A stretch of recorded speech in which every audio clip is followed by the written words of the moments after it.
start with your career journey. I read your profile. They are both impressive and inspiring. So, especially in a field as specialized as Islamic finance. I would love to start by hearing the story behind it. What inspired you to venture into entrepreneurship within the Islamic finance space? And what has your journey been like so far as a woman? Oh, thank you so much. I would say that my motivation came about wanting to create a financial system that truly works for people, really. And over the years of like 20 years or more, I would say I've been in the governance, risk, and also inclusive growth. Yeah, likely in the financial system. And this journey basically has taught me a lot of resilience, innovation has come to that, and constant learning, really. And I would like to say that as a woman in leadership, really, I've come to combine technical expertise with intentional advocacy for growth and more especially for financial inclusion. My goal basically is to ensure women have a voice, especially in the decision-making table in finance.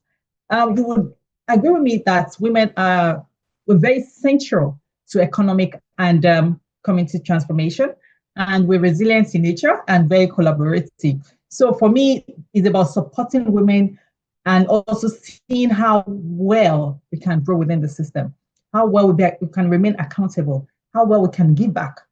We're Africans, and as such, we have this communal way of doing things. Nature, in collaborating, in discussing, in even transactional as well. We're communal. So I think, it's high time we all come together and see how best we can support ourselves.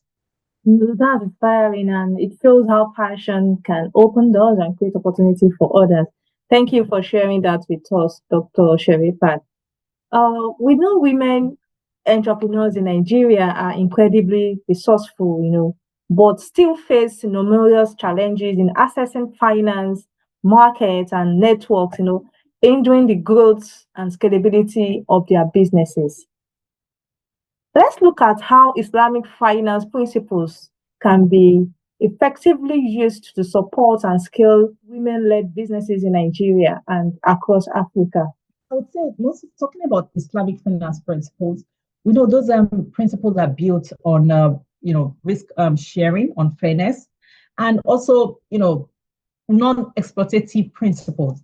So as such, it supports grassroots enterprises. It supports, I would say, financial way of doing things with fairness, transparency, good governance behind it, and all that. So for me, relating this especially to the grassroots, which I'm quite sorry about that, but I'm quite passionate about, because I believe those are the the growth to any economy.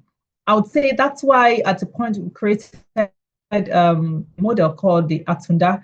Atunda means like the renewal, rebirth of mind of new ideas and ways of doing things, most especially in the financial system. So it's all around financial discipline. And as such, because talking about Islamic principles, we want to look at things like the Ijara, Muharaba, and all that.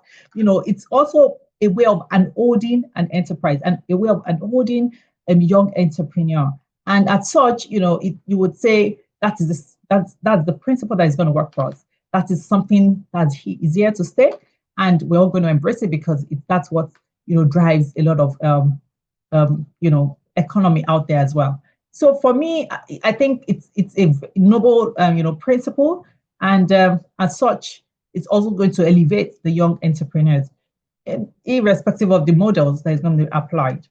Yeah, Islamic finance is here to stay because of its principle. It's aligned with Sharia and ethical. So, and Islamic finance is for all, both Muslims and Christians. So, and that's a practical and insightful approach to unlocking growth for women entrepreneurs. I like the fact you highlighted the Islamic finance product that women can use for their micro, small, and medium enterprises. Now, let's look at the role organizations like Islamic financial institutions can play in empowering women entrepreneurs. In your view, what role do you believe organizations like ours, Trust Author, should play in empowering women entrepreneurs, and what improvement would you like to see in such gender-focused financial initiatives? Especially with women, I think we cut across different paths. Even when you look at a typical industry, for example, labor, we represent, most times you see women almost 50% the labor force in some a typical organization. Even looking at level of contribution as well, GDP, I think is quite significant. Even I know that with the gender clarity could boost that Nigeria's economic output would increase by 19% by 2025. It's going to be, that's women. So I think I would say that with this initiative as well, bridging the gap between finance and empowerment would go a long way. In area of monitoring, a lot of data, I think we do suffer in area of data, accurate data collection, accountability. We're doing a lot of things, especially women. But what can we really show for that? So we must be accountable, and this is where one of the areas I would like to encourage your organization, Trust Factor, to come in to empower women, to encourage them to be accountable, because we can continuously support institutions or enterprises when we have data that can serve as a form of measurement. Okay, and that is where there can be more collaborations, there can be more partnership for growth, and also mentorship. Now, in the age of networking, a lot of opportunities are out there. But how do we, your organization will need all this information to be able to, push forward an enterprise for next opportunity, for next mentorship opportunity, or for more marketing opportunity. So I think this is an area I would encourage Trust Factor to work on, because being accountable, you need data to show for that. And because also in being accountable, it means also you're building structure, sustainability. And these are kind of, these are the next form of records we need to show. We must start looking into sustainability. It's not about empowering, the enterprise now, but then come down the line next 2 years, 3 years, 4 years, where are you at? We need to see some level of growth. And for us to achieve that, you must be able to show me your records. You must be able to show me how well you're faring, where you're struggling, so you can be assisted. Remember, it's about growth. And also this is a long-term, growth we're trying to aim at. And that's where we want our businesses to be, most especially from the grassroots, MSME, SME, large enterprise, and all that. It's all about sustainability. And this had kind of noble work I know Trust Factor is here to do.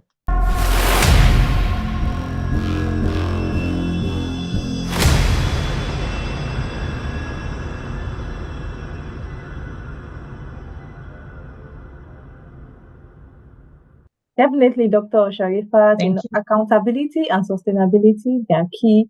And I must inform you that supporting women-led MSME is part of Trust Factor's vision. And I also believe other Islamic financial institutions can also key into this initiative. Thank you very much. And that was a great point and a strong reminder of the role institution must play in driving inclusion. Thank you very much for sharing that. For many women looking to start or grow a business, hearing from someone like you who has navigated the journey can be incredibly valuable. What advice would you give to aspiring women entrepreneurs, especially those looking to build sustainable businesses in line with Islamic finance principles? I always say that it's just the way you have the ethics, the values, the drive as a person. Then now it's about you transforming that into your own business.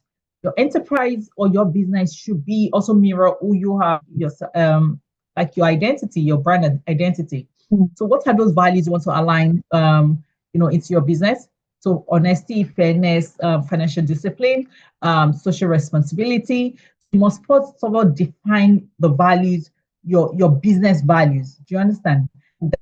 Then seek knowledge. You must constantly seek knowledge. In seeking knowledge, then you can attract the right partnership, the right be in the right places, have doors open to you to opportunities as well. Also, I would say that you must be resilient. Challenges will always come. It's always a learning process. You can't have it all and carry your team along as well. And generally, we always say think long term, think sustainability, think where do I want to be in the next 5 years, where do I want this business to be, where do I want this enterprise to be. And at that, you must be well positioned, basically attract and be able to take advantage of opportunities around you in your community, even with your team as a whole. And that's all I would say in mind. I think it's a good pathway to growth and success. Thank you, Dr. Sherifat, for such a thoughtful and inspiring conversation. Your journey and work continue to light the path for women entrepreneurs, and demonstrating how Islamic finance can be a powerful tool for empowerment, sustainability, and inclusive growth across Africa. So it was nice having this conversation with you. Thank you very much, and have a nice day. I was also delighted to be part of this noble contribution. Thank you so much. And I will look forward to many more opportunities with Trust. I also look forward to feature you more in the future.